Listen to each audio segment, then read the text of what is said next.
একটা ভাই বোনের সম্পর্ক ছিল না, শুধু বন্ধুত্ব সম্পর্ক ছিল। হ্যাঁ, চাই না মানে ওর কোনো বন্ধু হোক, আমি সবসময় ভালো চাই, আমি ওকে মানুষ মাত্রই ভুল হয়।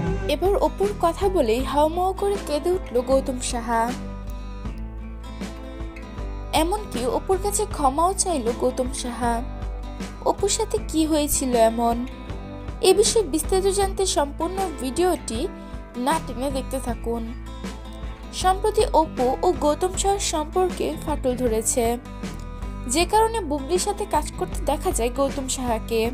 আর অপু বর্তমানে অন্য কোরিওগ্রাফারের সাথে কাজ করছে।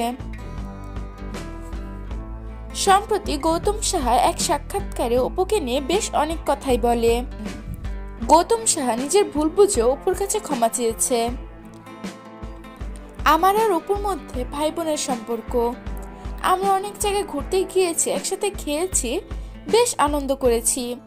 আমি কোনো ভুল করলে অপু আমাকে বুঝিয়েছে, আবার অপু কোনো ভুল করলে আমি অপুকে বুঝিয়েছি। আমি অপুর কাছে ক্ষমা চাচ্ছি আমার যদি কোনো ভুল হয়ে থাকে। তবে অপু ভুল করেছে এবং এখনো সে ভুল করছে। আমি অপুর সুখের দিনে না থাকলেও দুঃখের দিনে অবশ্যই তার পাশে থাকবো। তাকে আমি কখনো ভুলতে পারবো না। অপুর মা মারা যাওয়ার আগে আমাকে বলে গিয়েছে যেন তাকে বোনের মতো আগলে রাখি, আমি সেটা করারই চেষ্টা করব। কেঁদে কেঁদে এরকমই কথা বলতে শোনা যায় গৌতম সাহাকে। প্রিয় ভিউয়ার্স, গৌতম সাহার কথা নিয়ে আপনাদের কি মতামত সেটা জানিয়ে দিবেন আমাদের কমেন্ট বক্সে।